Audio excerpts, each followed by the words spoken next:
I'm kidding. I'm kidding. All right. So why don't we have everybody we need here? I mean, okay. Yes. So why don't we do this? Why don't we get the meeting started? And with that being said, I will have let's just good evening everyone. It's Mayor Tankey with a special board meeting of the Glen Cove IDA. Members of the board are participating via Microsoft Teams or conference telephone calls. This is being recorded.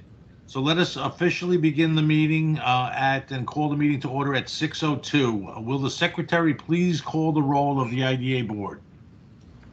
Chairman Tenke, I am present.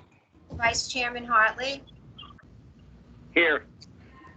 Jim Capiello, Present. John Tetta. I'm here. Just checking again, is Joe Giuliano here? I don't see his phone number or his thing being present. So I don't think Joe is joining us. Okey-doke, we have a quorum. Okay, so with that, I make a motion to approve the minutes of the IDA special meeting that was held on August 18th, 2020, and I ask for a second. Seconded by Vincent Hartley. That was Vice Chairman Hartley. Will the secretary please poll the council? John Tetta, The board, I'm saying. I'm Aye. sorry. Jim Capiello, Aye. Vincent Hartley, Aye. and Chairman Tenke. I vote aye. Now, in the interest of trying to speed things along here, the Executive Director Finance reports will be deferred this evening to ensure that we have adequate time to deal with the new business that we have at hand. Now, tonight, the new business, the purpose of this evening's special meeting is for a couple of reasons. It's really for RXR to update the board members on the status of the Garvey's Point project. And also they are, and this is for discussion only this evening, they are seeking an extension of the time for the tax abatement as well as the mortgage tax abatement for an extended period of time, which we'll talk about. And they're also contemplating a change to the PUD, but again, we're not really going to get into that. The item that's clearly at hand here, because time is running out, is the extension on the tax and the mortgage requirements. So I'm going to invite Millen first, and then Brad Schwartz to advise the board what the next steps are. So Millen, we'll start with you if we can, and we'll go from there. Millen, you have to unmute.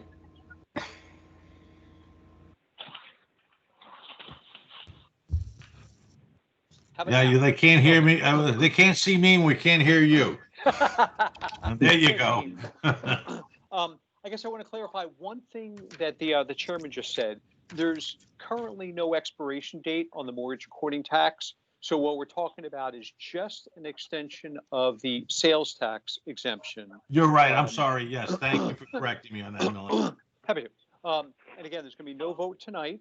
I think after tonight's meeting, the thought is that we would poll the board and schedule another board meeting for 7 to 10 days or so from now.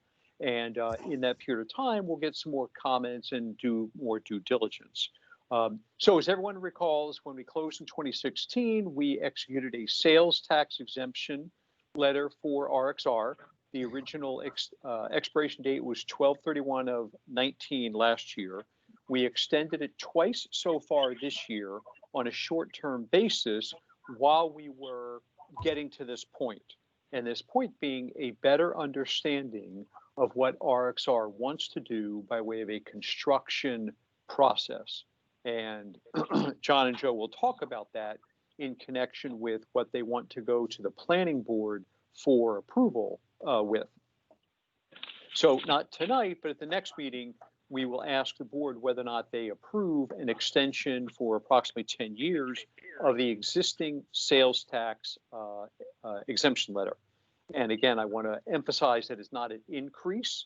It is just not allowing to expire the sales tax letter that is already in place.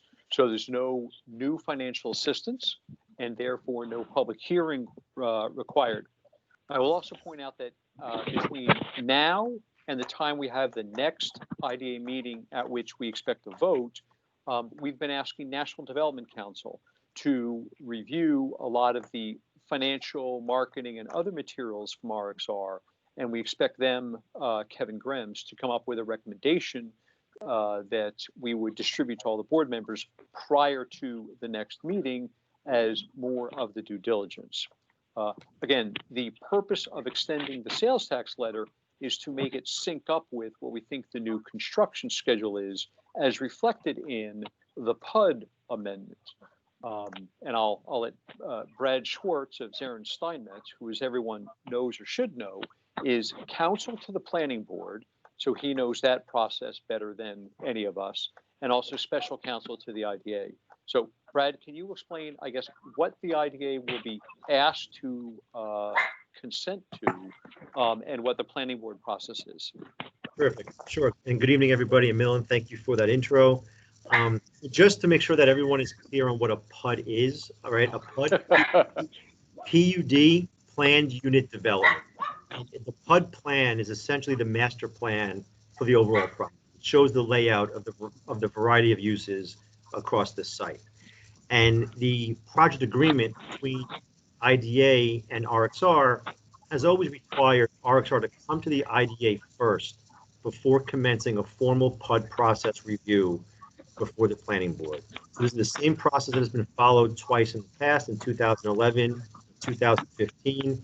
The IDA does not give any final approvals over the PUD. It's a consent to proceed with the PUD application before the planning board. It's the planning board that has jurisdiction over the PUD under the city's MW3 zoning code requirements. And like in the past, if the PUD amendment is referred to the planning board for review, the planning board will conduct a full SECR and environmental land use review of all the different issues, school children generation, traffic, stormwater, utilities, all the different issues that are always thoroughly vetted by the planning board would be studied and analyzed with respect to this PUD amendment before any decisions are made. So again, Millen and everyone on the board, to clarify, the IDA is being asked, ultimately, again, no decisions tonight, but to give its consent for RXR to process PUD amendment for the planning board. It's the planning board that would undergo the full review and ultimately the final approvals. So this is John said. I do have a question. So RXO is going to present, and we will have time to ask them questions. Yes, tonight, yeah. We'll turn the presentation over to Mr. Graziosi and Mr. Swaggerty to present their ideas for some of the changes to the PUD that was approved in 2015. And so after or during that presentation, board members can certainly ask questions or make comments this evening. Right. Thank you for saying that. I wanted to make sure that everybody understands that they will have an opportunity to ask questions. So with that being said, we'll turn it over to you, Joe, and you'll proceed.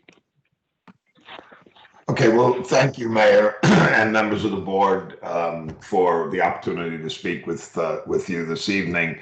John Swaggerty, my colleague, and our attorney, Peter Curry, has joined me on this call and will be assisting in both the presentation as well as answering any questions. And I would say to the board, as we go through the presentation, by all means, stop us if there's something that we're going too fast on or talking about that you need more clarity, because our objective on this call this evening is to be sure that we give you the most information that we can.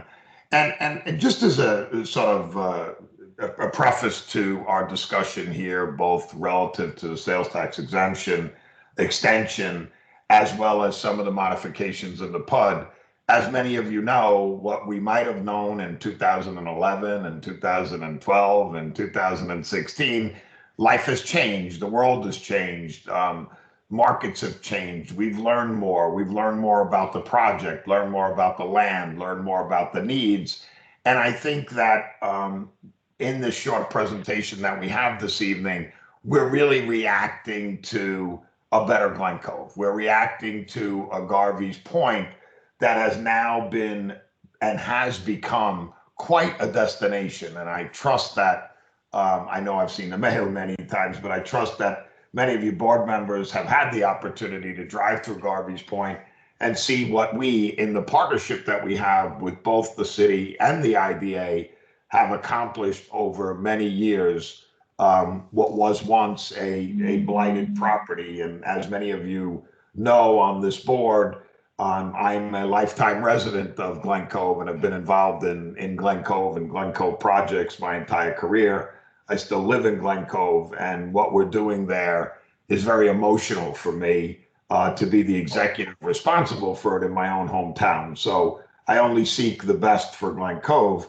And in the short time over the last 3 years, as we've completed, 3 of the buildings that people are currently living in, some of the ancillary structures, the parks, etc., I just see on a daily and weekly basis more people enjoying, more people coming to Glen Cove, more people shopping in Glen Cove. I know that this presentation is about Garvey's Point, but I couldn't help myself to not mention that we've opened the Village Square project successfully. People now live in Village Square. Very exciting times. And we need your support on moving forward to advance a construction project, as well as changes in our thought process to ensure that we can continue to build the momentum that we currently have. So John, I'll turn it over to you, which I believe you'll be able to share your screen with the chairman and the board members on our presentation. And then by all means, again, please, Mayor and board members, please stop us in any place in this presentation for us to make sure that we're clear and answer any questions. Okay. So just give me one. All right. I've got my screen up over here. I hope you can all see it. Please let me know if you cannot or if you have any trouble. But again, like Joe said, thank you for having us. We are excited to be here tonight to really be kicking off the process that we'll need to put in place to allow us to move ahead with the phase 2 of Garvey's. And as Joe mentioned, we've got several buildings that are open. It feels like there's a lot of energy, a lot of people coming here, and we couldn't be happier to be launching the next phase of that. So we're going to do a quick little overview of some of those buildings that are in place today. Buildings H, I, and B, we call them, Harbor Landing and the Beacon, they're otherwise known as. And then we'll do a little overview of the PUD amendment, what is entailed in that, and we'll touch on the sales tax extension that has already been mentioned. Joe, you want to talk about the current buildings? Sure, I'd be happy to. So I made a short presentation to this board. I guess it was several months ago, probably before. Yeah, it was before the COVID pandemic, because we were all in person. So just updating you on where we are.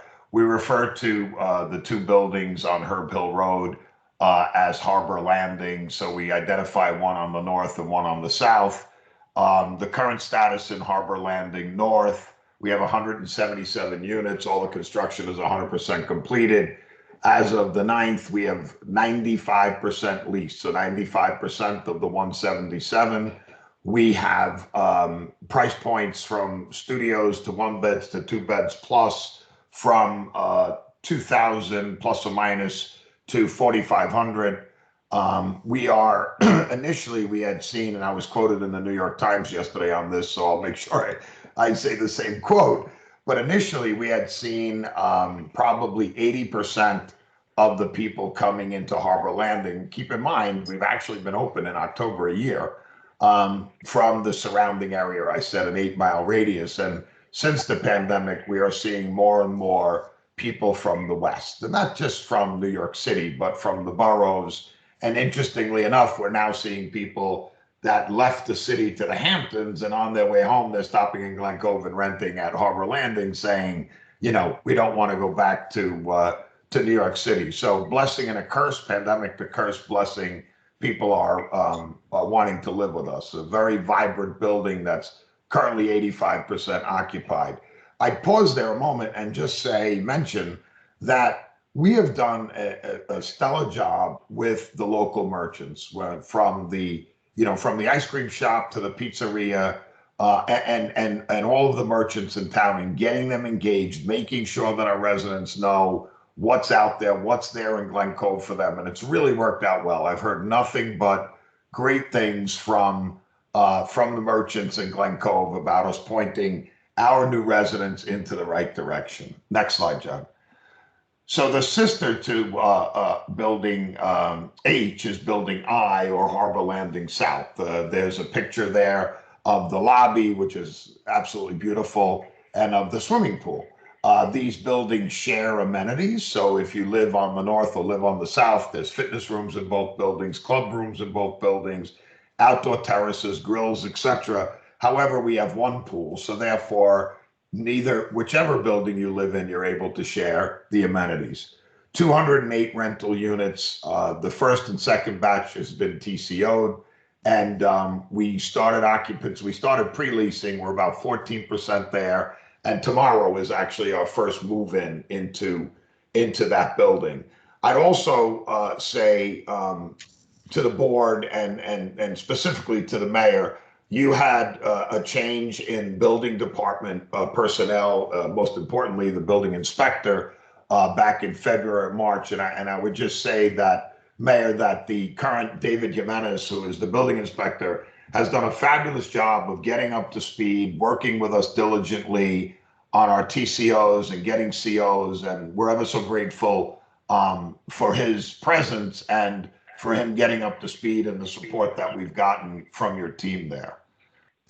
Next slide. Thank you for saying that, Joe, and I'll make sure I pass that along to David.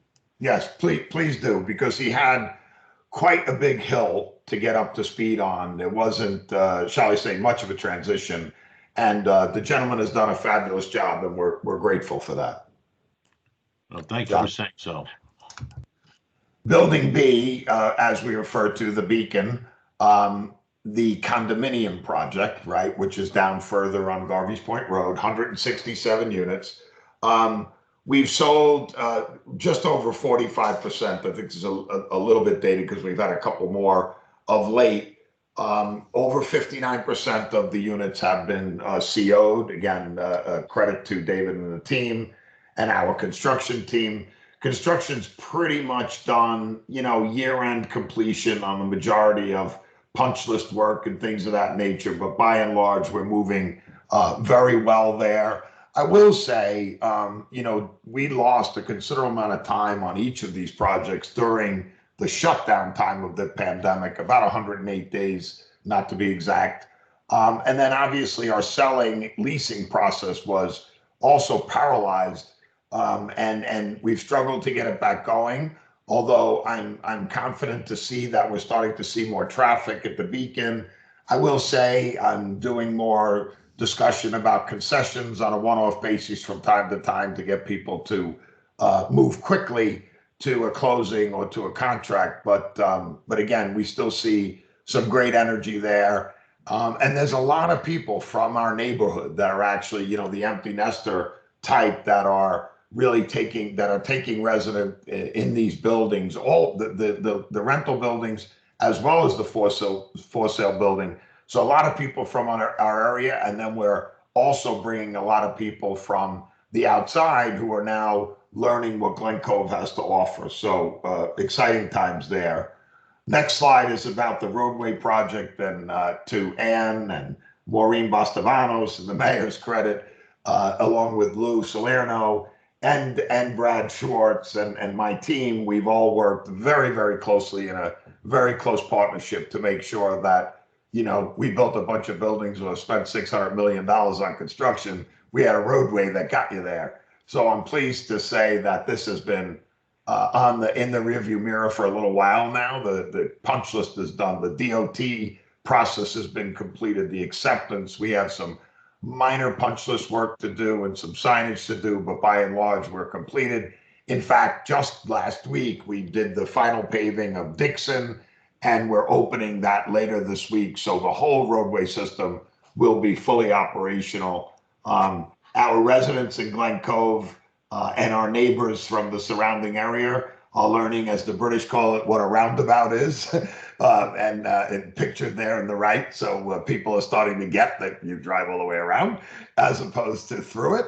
But it's pretty neat to watch and to see how well now the traffic can circulate, not just because of the roundabout, but because of the widening of the roads, the parking on the sides of the roads.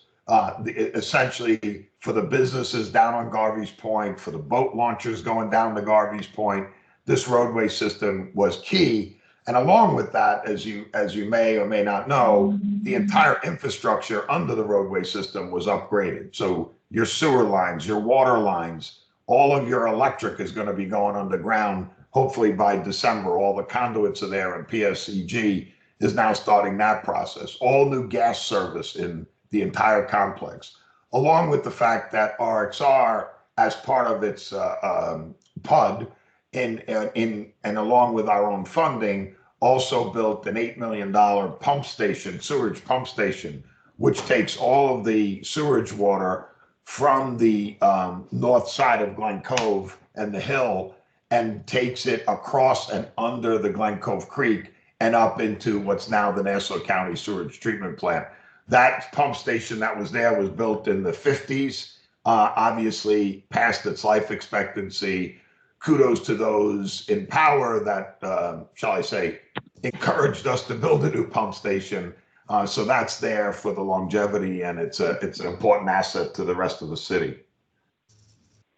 So that's in the way of where we are. And now we can talk about the next slide, which is really the existing PUD and where we see some changes and enhancements going forward. Yeah. So I'll take over for an overview of the current proposed PUD amendment. Here, just as a refresher, was the plan that was approved in 2016.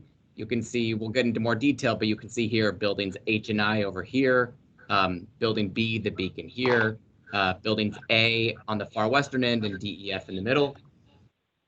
Today, we've got some new amendments, some new changes to that plan. We've spent a lot of time thinking about the right way to finish the project, how to design it properly, how to place the buildings properly, how to site them, and just the right way for Garvey's as well as the city of Glen Cove.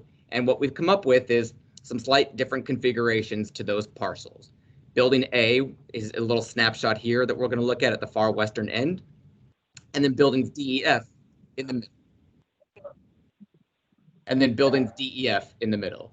We're going, and then here you can see in blue the H, I, and B buildings that are already constructed. So we can take a deeper dive into these components to explain why we're making these changes and how it's going to benefit the overall process. John, I'm sorry, John, go back. Before you do that, just point out to the board, because I know the board just had our partner Dave Gallo in front of them. You just point where the workforce housing is intended to be. Thank you, John. Dave Gallo's piece, the workforce rental, are up here in the upper right-hand corner. So we can dig into we'll talk a little bit about what was in these parcels before and then what we're proposing now. For blocks D, E, and F, the original PUD amendment included a 50,000 square foot office building with parking at block D. Next to that at block E was a market rate rental building, 101 units, 4 levels above a parking garage. And then above that was the block F, which was 56 workforce condo units. What we are proposing now was a consolidation of those parcels. One of the lots will be one single building covering blocks E and F. This will be a single 172 unit rental building. This will include several measures that will benefit Garvey's in the community, starting with the fact that it will include a restaurant at the ground floor, outdoor seating to help activate Garvey's. It will include a wellness center / spa that will be open to the public. But we're also excited about the way that it treats the preserve that's just to the west of the building.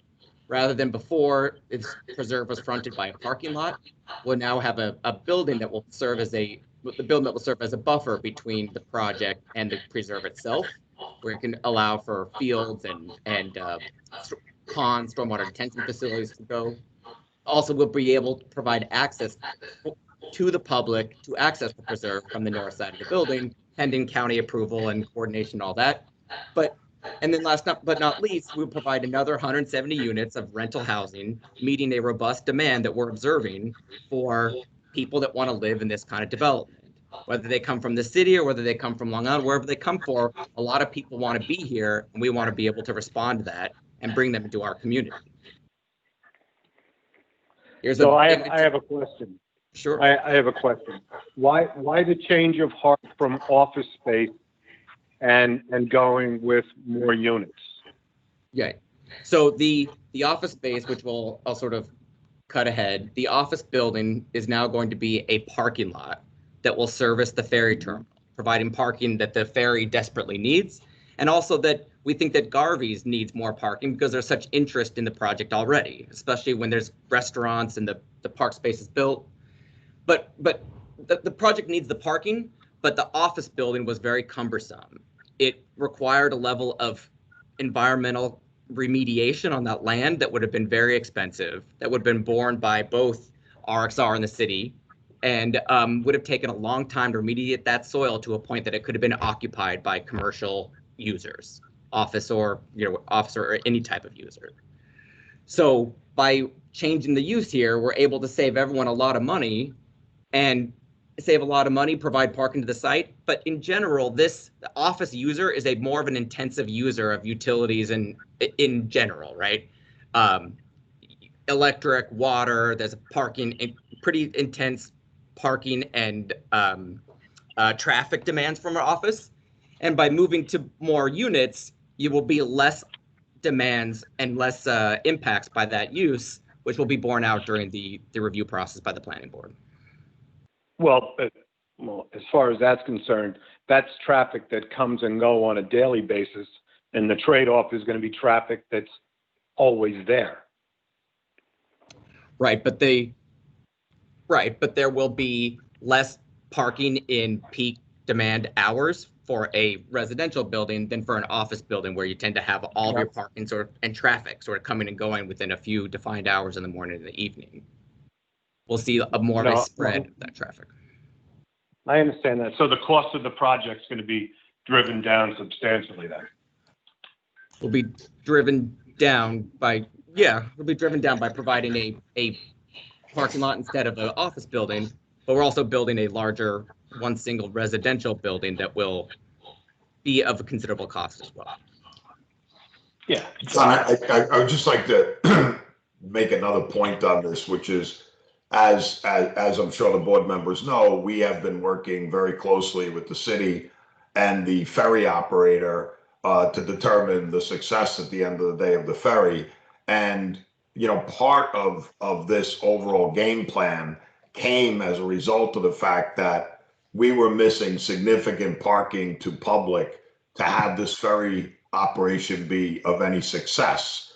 And when you look at the overall numbers for the ferry operation and the potential losses to the city, having additional parking of 165 spaces really enhances the ability for the ferry operator to make a real go at this. And so in fairness, I guess I'd say, looking at the office building versus a parking lot, RXR, I feel, would have done just as well, if not better, building an office building as opposed to foregoing a 50,000 square foot office building for a parking lot. However, in the spirit of this partnership, what we have been presenting and discussing with the city and the city planners is the plan that John just laid out, such that, we took property that was challenged, and instead of costing the city, because the city would have needed to do all the cleanup cost of the property, not RXR,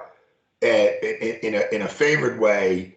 At the end of my point to your final question, it's not RXR that's actually saving a significant amount of money. It is the city of Glen Cove. We've had prices upwards of $15 to $20 million for the cleanup of that property in order to build a building. To build a parking lot, it might be $1 million, which we have conceded to in early indications relative to this plan that we're presenting to take on that responsibility and alleviate the city of that responsibility. Yeah, and Joe, let me just, this is Mayor Tankey, just to reiterate some of that.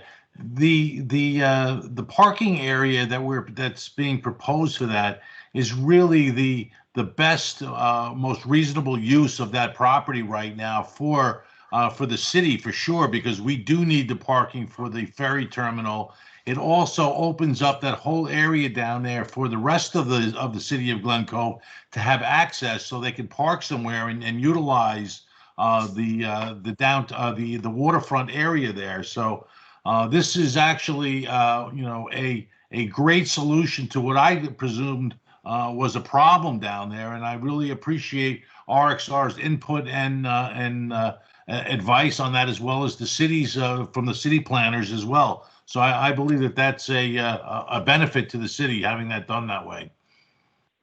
I think in reading the letter, the applicant's letter, they talk about, a robust high demand for luxury.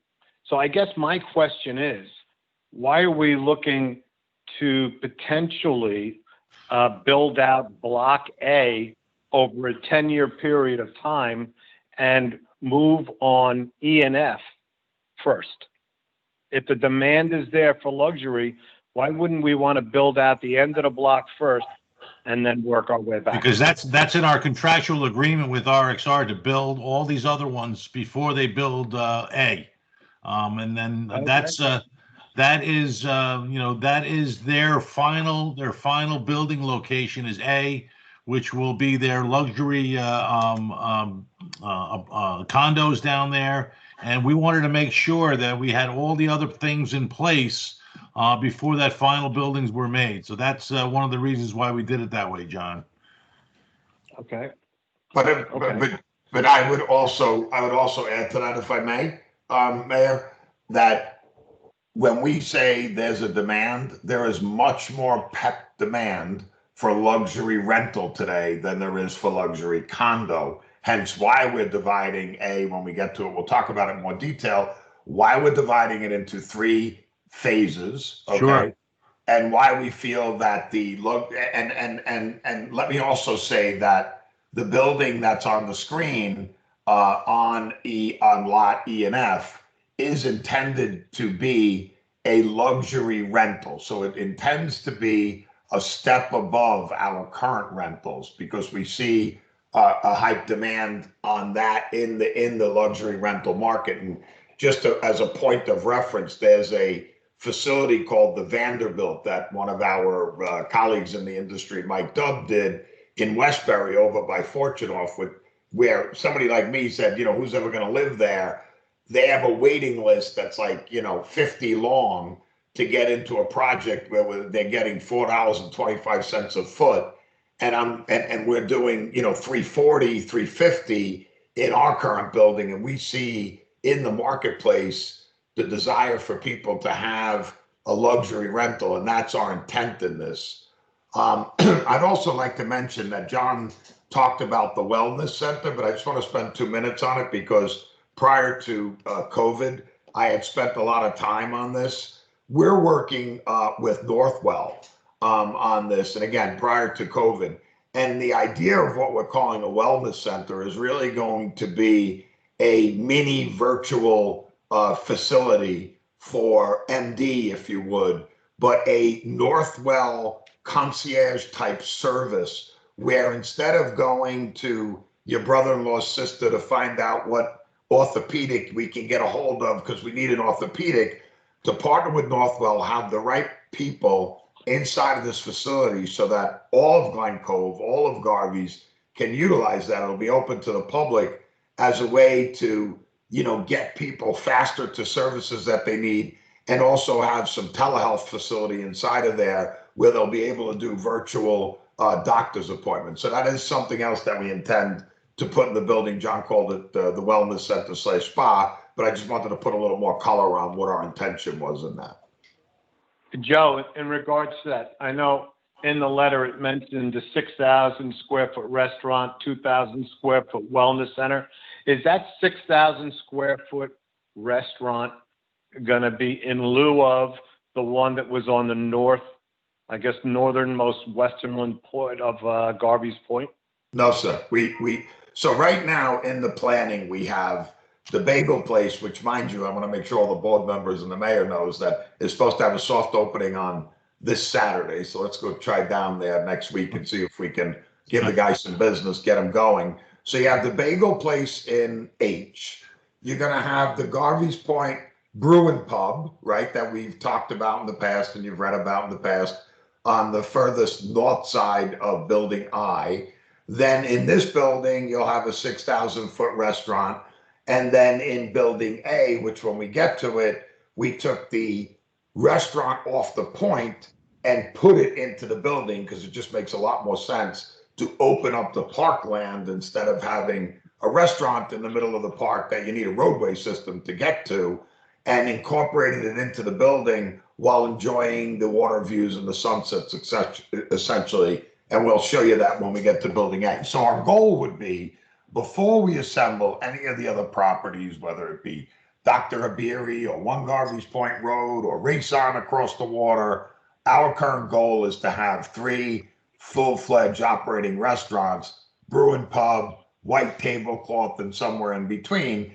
And we have been talking to some of the best in the business about taking these spaces. And I think it's going to be great for the Garvey's Point project when we get to it.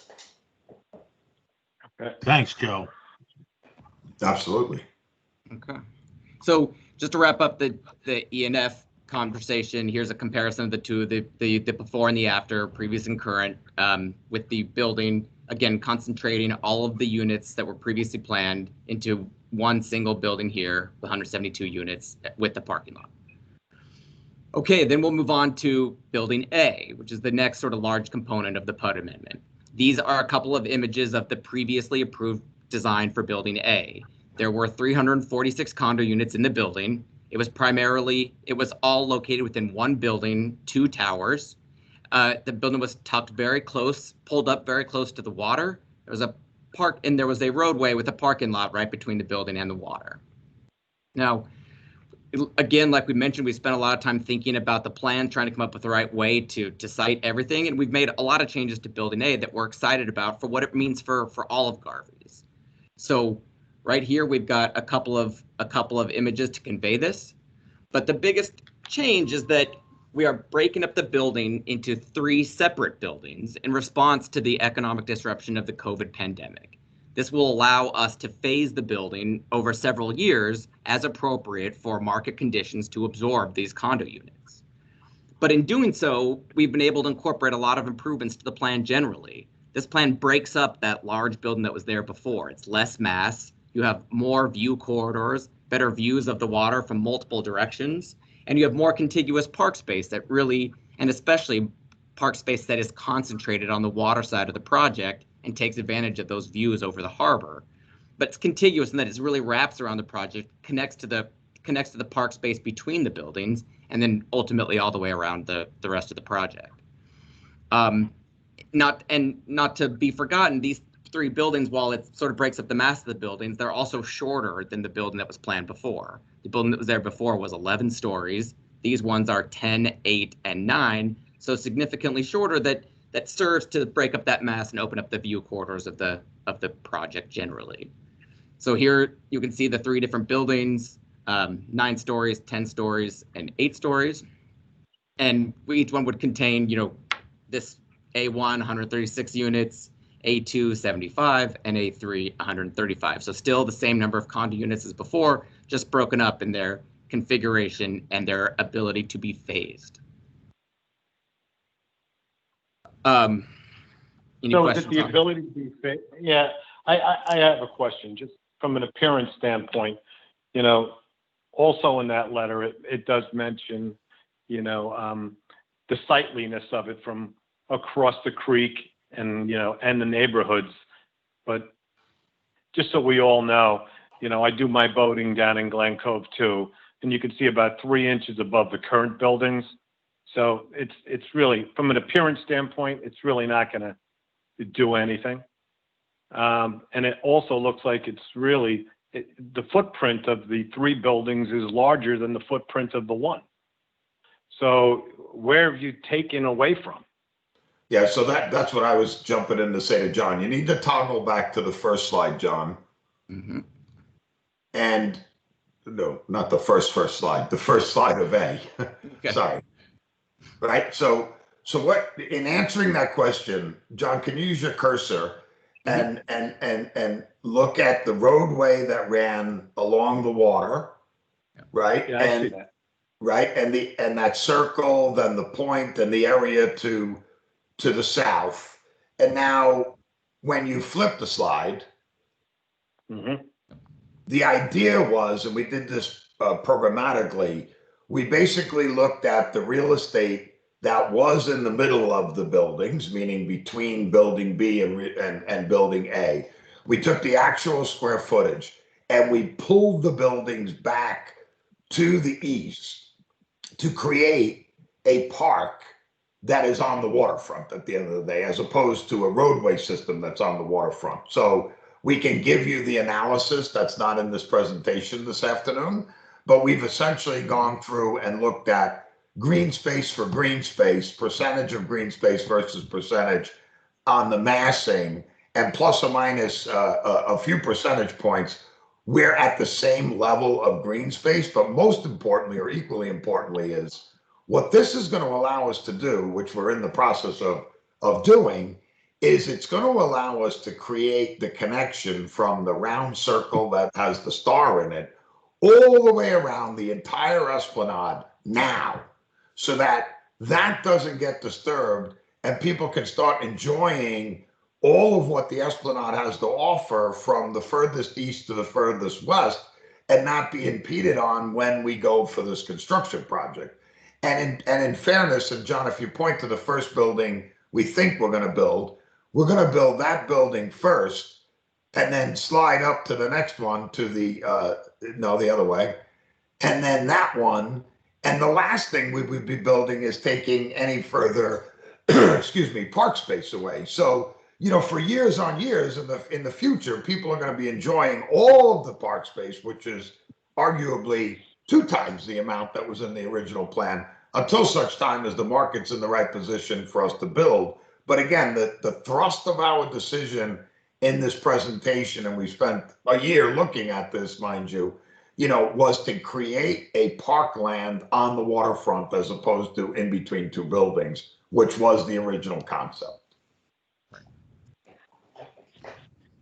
Okay. Go ahead, John. I'm sorry. After this, we were going to move to the discussion of the affordable housing to identify that RXR is going to be looking and studying several options to relocate the 56 units of affordable housing units that were planned for Block F, part of the original 2015 amendment, and that we've identified a few solid locations for those at Rayson, 1 Garvey's Point, Conic Minolta, or other offsite parcels as a way to achieve that requirement for provision of affordable housing. And otherwise, if there are questions about the plan, we can go back and visit some of the slides. If not, we could move to the sort of second component of our meeting tonight, which is the extension of the sales tax exemption period. I do have another question, and it's going to be in regards to, taxing the sanitation department or creating inefficiencies with the sanitation department. Has that already been looked at, Mr. Mayor? I'm sorry. Yeah, we're talking about whether or not there's going to be a private sanitation or a public sanitation pickup down there. Joe, has there been a decision on that? That's my point, Mayor. It's all private. It's all private. That's what The sanitation at all of our buildings is private. There's no public sanitation pickup whatsoever, nor is there any intention.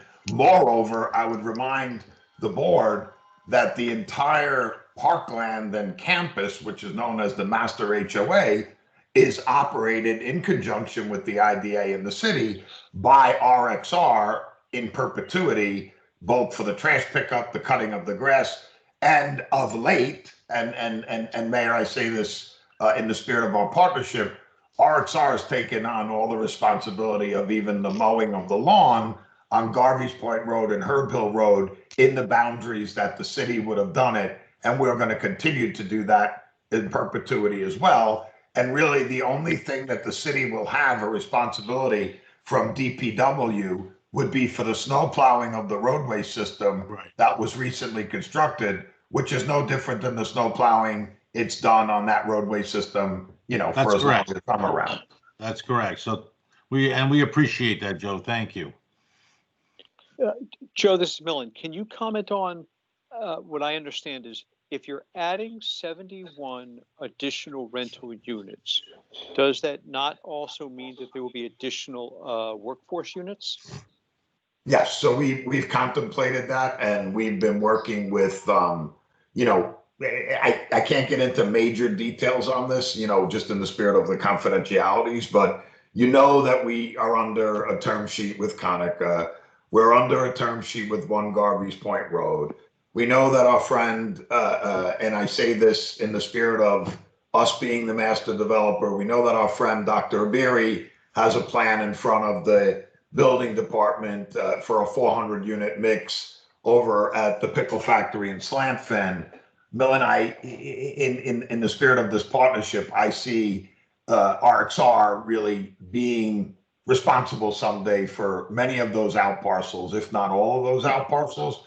And we continue to look at the development of those and where additional housing would go. I'd also mention, and I want to say this for the board's benefit, in terms of the workforce housing, we are also talking to a couple of projects in Glen Cove that are underway that that may have been around for a while about assistance with them and other parcels that we've seen in Glen Cove of either an abandoned building, a burnt down building, or something else that we may look to acquire and bring some of our workforce pieces there. There is very much a need for the workforce rental. Just to put a fine point on that, I have 13 or 14 workforce rental units in Village Square.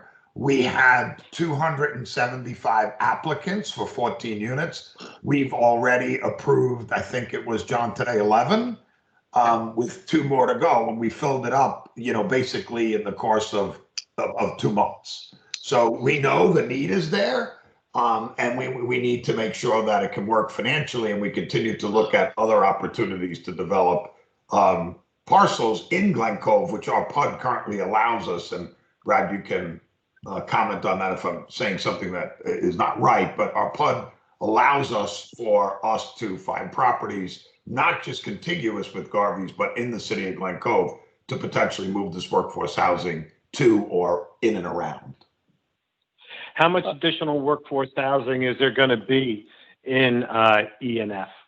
So as a result of going from 101 to 172, the difference being 71, 10% of that is an additional 7 workforce rentals. And then we have the 55 for sale. So we have an additional, just plus or minus, you know, 65 units that we have to bring to market to satisfy the requirements of the current PUD and proposed this evening's PUD. And we've looked at the impact on the elementary schools already, and then we're just adding the additional 10 on. We're adding 7 in total. Okay, 7. So we're not bringing much in the way of a big change to the original PUD.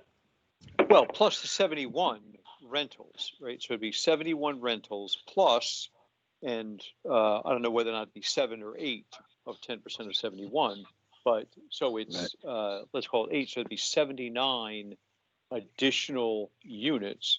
And obviously the planning board would consider how many school children that would throw off. I apologize, Bill, and I thought we were just talking about workforce. I answered the question wrong. I apologize. No. Right. But then to that point, just for what it's worth in this board meeting, the demographics that we are seeing renting, and we've rented quite a few, as I said in the early part of our presentation, we're not seeing school-age children. Actually, we're not seeing any. we're seeing the epitome of the empty nester selling their home, wanting to get out of business of owning a home, maybe owns a home in Florida, having a place at the end of the day that they can call home in and around where their children live. And that's really by and large what we're seeing. And I look forward actually to getting to the planning board on these amendments to talk about what was assumed versus what we're actually seeing, because we're seeing less traffic by vehicles and we're seeing little to no school-age children actually thus far. Hey, Joe, it's Peter Curry. If I can speak to that, I think during the original PUD planning, they were using the Rutgers study. More recently, the Real Estate Institute of Stony Brook has come out with a study of Long Island units, which confirms exactly what you say about all of the new construction that's happened over the past 10 years or so and the effect of school children. It's very minor. It's less than half. It's probably a third of what the original Rutgers study had. So the numbers are minimal. Thank you, Peter, for adding that. Yeah, and okay, look, all that methodology on school children, John, you raised a good question before on the sanitation. All of those impacts will be thoroughly studied at the planning board. The incremental impact associated with the additional units, while also taking into account the elimination of the 50,000 square feet in office. So that all gets studied, and sort of the net increment, either there's going to result in new impacts that have to get mitigated, or it's going to be a benefit in terms of impact to the overall project because it's lesser cars, lesser sewer use, et cetera. That's all going to have to be studied quantitatively before the planning board. Okay. Any other questions on the building proposes and changes and assumptions we've made thus far? Okay, great. All right, John. So I think you could wrap it up on the last slide you have. Yeah. So that wraps up the discussion of the. Oh, you know what? I do have one other question, and this is for Joe Grad. Do you see the prices of these units increasing? Do I see the prices of the units at the point increasing? No, because we're not going to be at the point for, who knows, 3 to 10 Right. years. So if you ask me, do I see an increase on the rental? The short answer is yes. I described it earlier, where we are now at roughly $350 a foot. I see us getting to $4 a foot on the rentals there. Okay, very good. Thank you. And I say that because we're going to spend more money on the actual building and amenities and finishes and fixtures and et cetera. I mean, for those of you that have visited our buildings, obviously you see the style and the capability and the use of technology, as well as the overall finish is very high end. Our intention in the EF plan is to take that somewhere between the level of the condo and the current market rate and step it up a notch so it really feels condo, but a rental product. Hey, John, you just let it go. You had a nice, yeah. So yes. I think this is, picture's always worth 1,000 words. And now when you look back at some of the questions we were talking about with building A, and by the way, you'll see the Garvey's Point restaurant to the left there where we've put it in the rendering in the building plan. But you can really see now the expansive use of the space in this great lawn, if you will, that rides alongside of the waterfront where people are going to enjoy, as opposed to the land that was sitting in between buildings A and B. We see this as a big enhancement to the community at large, because this park-like setting will be sitting along the waterfront. And as I said earlier, to the far right where the Esplanade is, all of that work can be completed now so that the building A, as it takes longer time to get done, people are enjoying all of this space now, as opposed to waiting until building A is done someday in the future. That runs along with this PUD amendment that we're envisioning right now. Yeah, very good. Yeah, that's quite a like you say, a picture's worth 1,000 words, and that's quite impressive of a nice picture of how it could look down there, Joe. So thank you for putting that one up. Yeah, and Mayor, that's where we, as you can see in the left side of the picture, I said it, but just to point it out, that's where we tucked in the restaurant, which makes a hell of a lot more sense to have the restaurant tucked into the building with the water view, Sure. as opposed to taking all this great lawn and making it a driveway, whilst the restaurant at the point thing was a good idea one day.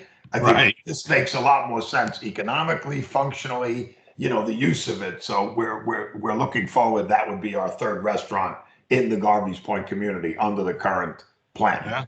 Well, it looks great that way. I want to thank Joe. I want to thank you, John Swaggerty, Peter Curry. I also want to say thank you to Brad Schwartz and Millen Tyler for their time this evening. Of course, always Ann and Camille, as well as all our board members. Now, let me just ask a quick question before we adjourn for the evening. Millen and Brad, what's our next steps that we need to do with regard to these matters that are before the board now? Just so we have some idea. You're on mute there, Millen. There we go. Two things. We need to schedule another board meeting. And initially, I think you had discussed having it be a week to 10 days from now. And I think, as I mentioned earlier, we are working to try to finalize a report or recommendation from National Development Council. And Right. we expect to have a draft of that, quite honestly, by the end of this week. So it should be out to the board members probably next week. So I would expect that probably starting tomorrow, Camille would be polling the board and working with you, Tim, as to when an appropriate time would be. Given that today is the 9th, if we wait, say, 10 days, that's September 19th. And that's about the right timing. So whether or not it's, around that time is fine, because then once, assuming that the board approves this, then we'll work with Peter to get all the documents in place and signed up prior to the expiration of the sales tax, which would be the 30th. So the two next steps are to schedule another meeting. And obviously, if any board members have any additional questions, Sure. we'd be happy to, get the additional information. But we're also doing the due diligence of having National Development Council give us their recommendation as to whether or not to approve the sales tax extension. Okay. All right. So with that being said, we have some time, not a lot, but a little time to work on and do our homework here on this, and then we will reschedule this at the earliest time possible. It's probably going to be the week of the 21st of September. The 19th, I believe, is a Saturday, so we'll have to look towards the 21st that week. So we'll try to do it then. But all right, if there's no other further business at this time, I really would like to make a motion to adjourn this special meeting, and I ask for a second. Seconded by Vincent Hartley. Okay, Camille, will you poll the board? Yes. John Petta,